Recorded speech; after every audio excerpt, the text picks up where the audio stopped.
रुक करते इस वक्त की रूस और यूक्रेन के बीच युद्ध की बड़ी खबर। मारिउपोल में रूसी सेना के बड़े हमले जारी हैं। मारिउपोल में यूक्रेनी सेना पर हमला किया गया है। मल्टीपल रॉकेट लॉन्चर से यह अटैक किया गया है।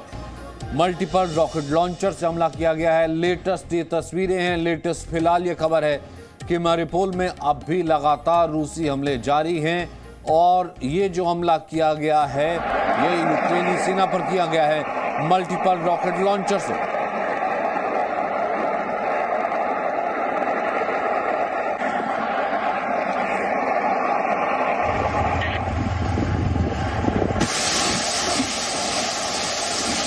तो एक तरफ रॉकेट लॉन्चर से हमला किया गया, दूसरी तरफ पूरे तरीके से सैन्य ठिकाना तबाह हो चुका है। यूक्रेनी सेना को निशाना बनाया गया, यूक्रेनी सेना के सैन्य ठिकाने को निशाना बनाया गया, रॉकेट लॉन्चर से हमला किया गया। ताबड़तोड़ तरीके से रॉकेट लॉन्चर से हमला किया गया। उसका लेटेस्ट वीडियो सामने आया है और उसमें यूक्रेन का यह सैन्य ठिकाना तबाह हो गया।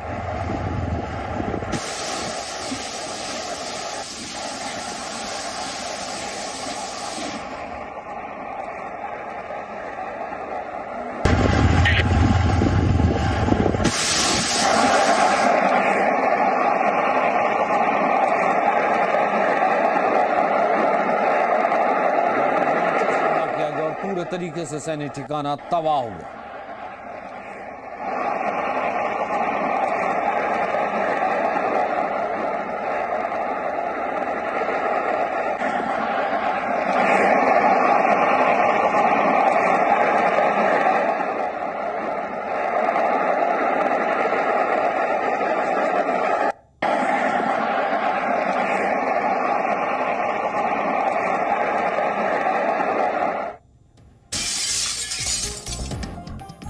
तो यूक्रेन में रूसी सेना का हमला लगातार जारी है। उत्तरी साल्टोवोका में रूसी सैनिकों ने गोलीबारी की है।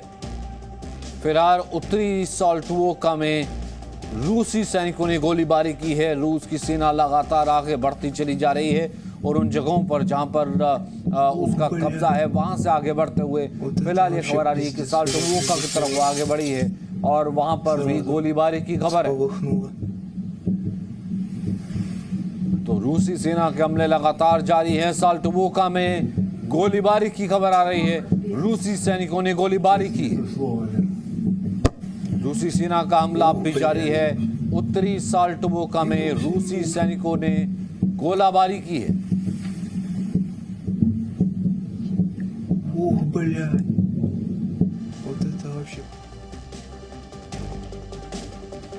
तो देखिए सेंट्रल कीव की तरफ बढ़ती है अगर फिलहाल रूसी सेना नजर आ रही है। कई दिन से कहा जा रहा है कि सेंट्रल कीव के पास वो पहुंच चुकी है। रूसी सेना बिल्कुल वहां से नजदीक पहुंच चुकी है।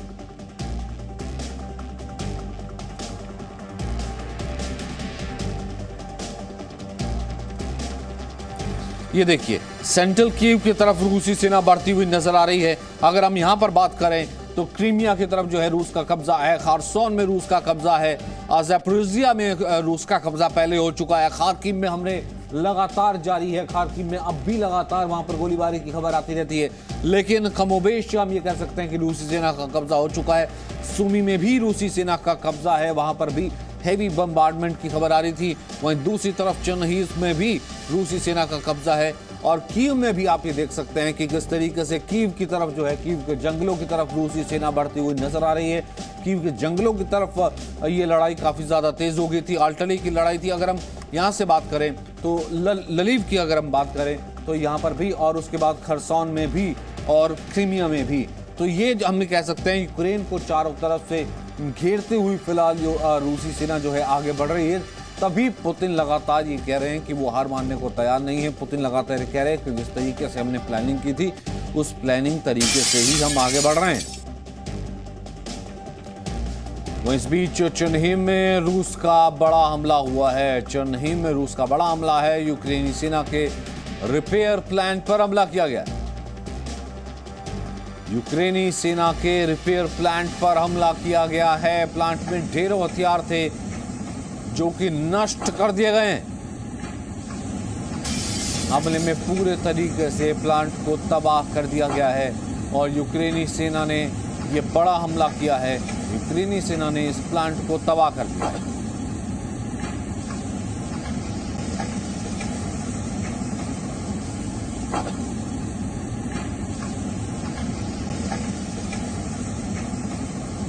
चुनही में रूस की सेना का यह बड़ा हमला जारी है। रूस फिलहाल लगातार हमले कर रहा है। चुनही में उसने हमला किया है और इस हमले में फिलहाल यह कहा जा रहा है कि एक सैन्य प्लांट और बाकायदा उस प्लांट में हथियार थे उसे नष्ट कर दिया गया है।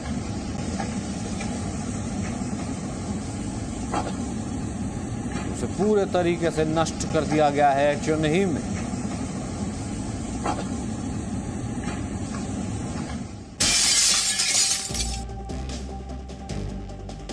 वहीं रूस यूक्रेन बॉर्डर पर हलचल और ज्यादा तेज हो गई है। रूस को रोकने की यूक्रेनी सेना की रणनीति है और यूक्रेनी सेना ने अपने पुल को ही उड़ा दिया है। रूसी काफिले को रोकने के लिए पुल को तबाह कर दिया है। रूसी काफिला ताकि न घुस पाए इसलिए पुल को तबाह कर दिया गया है।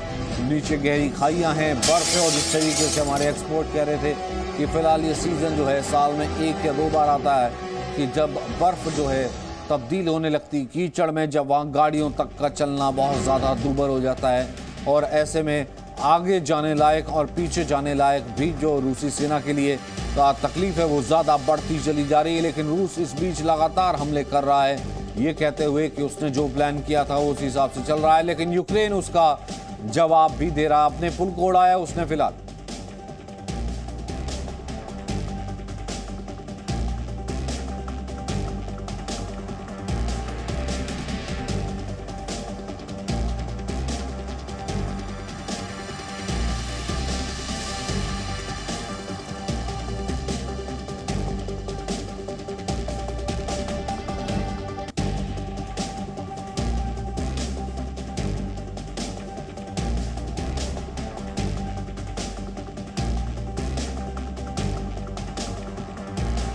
तो ज़ेलेंस्की ने जिस तरीके की बातें की हैं वो इस वक्त तो फिलहाल आपको बता रहे हैं किसी भी तरीके से युद्ध को रोका जाए। रूसी हमले के खिलाफ चीन भी साथ आई। ये मानवता को बचाने के लिए आखिरी मौका है, ये लड़ाई है, वरना पूरी की पूरी सभ्यता नष्ट हो जाएगी। पूरी सभ्यता नष्ट हो जाएगी। तो इस वक्त इस युद्ध को रोक देने में ही भलाई है। ज़ेलेंस्की का यह कहना है कि किसी भी तरीके से इस युद्ध को रोका जाए। रूस के खिलाफ तमाम पश्चिमी देश साथ आ जाने चाहिए और इस युद्ध को रोक जाना चाहिए। रूस और यूक्रेन युद्ध से जुड़ी इस वक्त की बड़ी खबर आपको बता देते हैं। रूसी मीडिया ने दावा किया है कि कनाडा के पास अब यूक्रेन को देने के लिए हथियार ही नहीं बचे। रूसी मीडिया ने कहा है एक टीवी इंटरव्यू के दौरान कि कनाडा की रक्षा मंत्री अनीता आनंद ने यह बात मानी है कि उनके पास यूक्रेन को सप्लाई करने के लिए हथियार नहीं है। रूसी मीडिया के मुताबिक कनाडा की रक्षा मंत्री ने इस इंटरव्यू में कहा है कि उन्हें कनाडा की सेना को मजबूत करना बेहद जरूरी है, उनके पास हथियार है ही नहीं। क्योंकि कनाडा सबसे पहले आ गया था सामने कि वो यूक्रेन को हथियार देगा, लेकिन हथियार देने की बात भी सामने आई थी। फिलहाल ये कहा जा रहा है, रूसी मीडिया में यह खबर चल रही है कि हथियार खत्म हो चुके।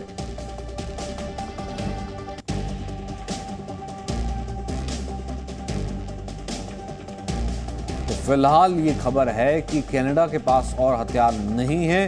रूसी मीडिया इस बात को प्रोपेगेट कर रहा है कि लगातार बिल्कुल भी हथियार नहीं बचे हैं, क्योंकि कनाडा की सेना के पास अब सिर्फ अपनी सेना के लिए ही हथियार बचे।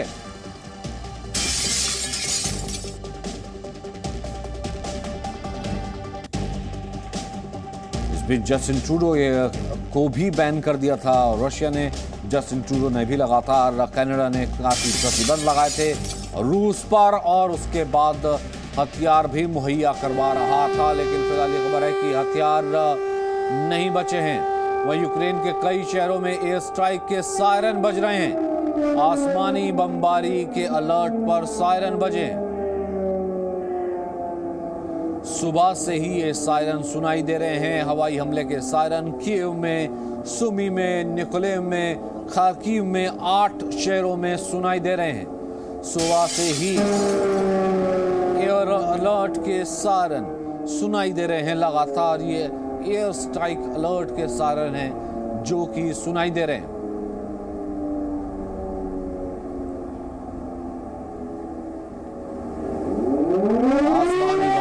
के सायरन सुनाई दे रहे हैं कि आसमान से कभी भी हमला हो सकता है, एयर स्ट्राइक हो सकती है। 8 शहर ऐसे हैं जहां पर एयर स्ट्राइक के सायरन सुनाई दे रहे हैं। इन स्ट्राइक्स का मतलब यही है कि अब भी कुछ अगर नागरिक मौजूद हैं वो अभी भी बंकर में चले जाएं, शेल्टर में चले जाएं। हो सकता है कि यहाँ पर एयर स्ट्राइक बहुत जल्द होने वाली है, तो ये सायरन लगातार सुनाई दे रहे हैं।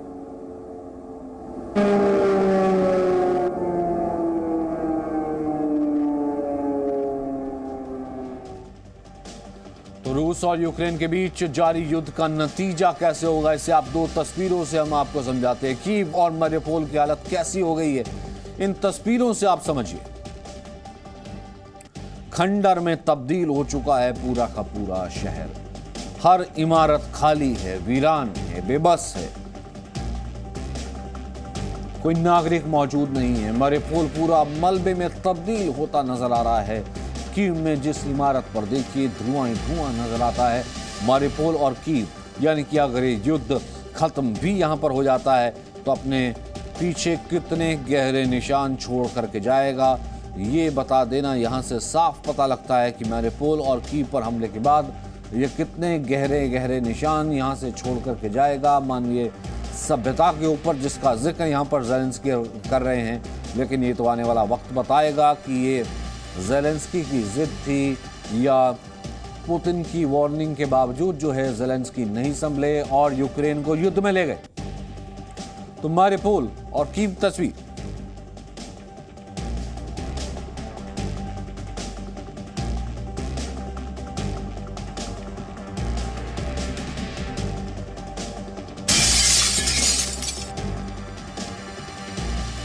तो इस बीच पुतिन की सुरक्षा से जुड़ी एक और बड़ी खबर आ रही है। पुतिन की सुरक्षा से जुड़ी बड़ी खबर है कि पुतिन को अपनी हत्या का डर सता रहा है। अब ये देखिए, वॉर प्रोपेगेंडा जो है पूरे तरीके से चल रहा है। रूस के राष्ट्रपति व्लादिमीर पुतिन ने अपने पर्सनल स्टाफ के लगभग 1000 सदस्यों को हटा दिया है। ये मीडिया में खबर चल रही है। दरअसल पुतिन को डर लग रहा है कि कहीं ये लोग उन्हें जहर न दे दें। जिन लोगों को हटाया गया है उनमें बॉडीगार्ड, कुक, कपड़े धोने वाले और निजी सचिव शामिल है। हटाए गए लोगों की जगह जिन्हें रखा गया है उनके बारे में पूरी तहकीकात की गई है। कहा जा रहा है कि पुतिन को उनकी हत्या का डर सता रहा है। बॉडीगार्ड बदल दिया गया है, सेक्रेटरी हटा दिया गया है, रसोइये बदल दिए गए हैं, कपड़े धोने वाले बदल दिए गए हैं और पुतिन को अपनी हत्या का डर सता रहा है। इस कारण से पुतिन ने 1000 कम से कम अपने करीबियों को हटा दिया है।